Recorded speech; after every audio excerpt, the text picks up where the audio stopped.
এইটা হচ্ছে cast iron তাওয়া এবং সিজনিং করার পর তবে আমরা প্রাথমিকভাবে হচ্ছে যে এই তাওয়াটা যেটা আপনারা দেখতেছেন এটা হচ্ছে আমার বাসার ইউজের। আপনারা বিশ্বাস করেন, আপনারা কিনে নেওয়ার পরে যদি জাস্ট 1 সপ্তাহের মতো তেলের কাজ করেন তাহলে এইরকম একদম ননস্টিকের মতো তাওয়া হয়ে যায়। আমরা যখন আপনাদের কাছে তাওয়াটা পাঠাই তখন একদমই নতুন অবস্থায় তাওয়াটা দেখতে এরকম থাকে যখন আমরা কারখানা থেকে নিয়ে আসি।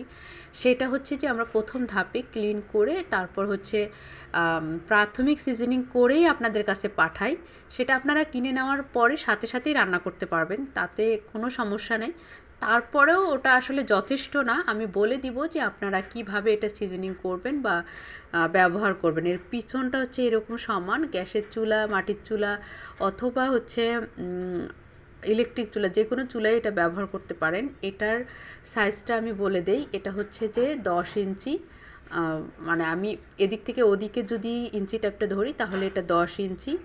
এটা আমি আপনাদেরকে জাস্ট হচ্ছে তাওয়াটা কীরকম এবং এটার ওজন কত, এটা হাইটটা কত, এটা এর হাইট হচ্ছে ইঞ্চি টাইপের 2 ইঞ্চির মতো।